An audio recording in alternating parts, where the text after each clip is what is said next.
বাংলাদেশের ৫ দুর্বল শরিয়া ভিত্তিক ব্যাংককে একীভূত করে একটি শক্তিশালী ব্যাংক গঠনের উদ্যোগ নিয়েছে কেন্দ্রীয় bank. Governor Ahsan H Mansur বলেছেন, শক্তিশালী ব্যাংক হবে, বড় ব্যাংক হবে, সবচেয়ে বড় ক্যাপিটাল নিয়ে ব্যাংক হবে, গ্রাহকরা সময় মতো টাকা ফেরত পাবেন। গভর্নর জানান, বিদ্যমান কর্মীরা চাকরি হারাবেন না এবং গ্রাহকরাও সময়মতো তাদের টাকা ফেরত পাবেন। তিনি আরও বলেন, একীভূত হওয়ার পর নন পারফর্মিং লোন ধীরে ধীরে কমবে এবং নতুন আমানত বাড়ার সঙ্গে সঙ্গে ব্যাংকটি আরও স্থিতিশীল হবে। দেশের ৫ দুর্বল ব্যাংকগুলো হলো Exim bank, social Islami bank, first security Islami bank, union bank O global Islami bank.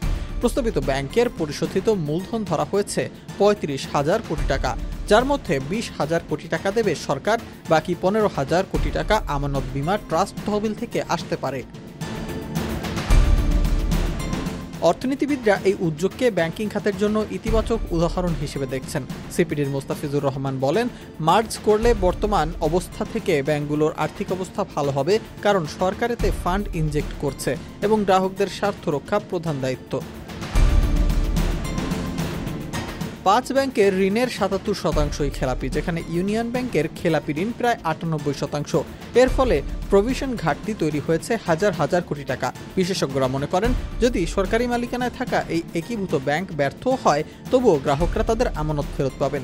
Centre for east Asia ফাউন্ডেশনের মাজেদুল হক জানান, একীভূত ব্যাংকটি সফলও হতে পারে, আবার ব্যর্থও হতে পারে, তবে গ্রাহকরা নিরাপদ থাকবেন।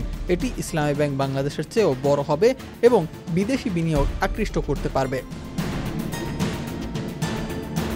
গভর্নরের আশা প্রকাশ করেন, একীভূত ব্যাংকটি দেশের সবচেয়ে বড় ইসলামী ব্যাংক হিসেবে দাঁড়াবে, আর্থিক অবস্থার উন্নতি ঘটবে এবং গ্রাহকরা তাদের আমানত সময়মতো ফেরত পাবেন।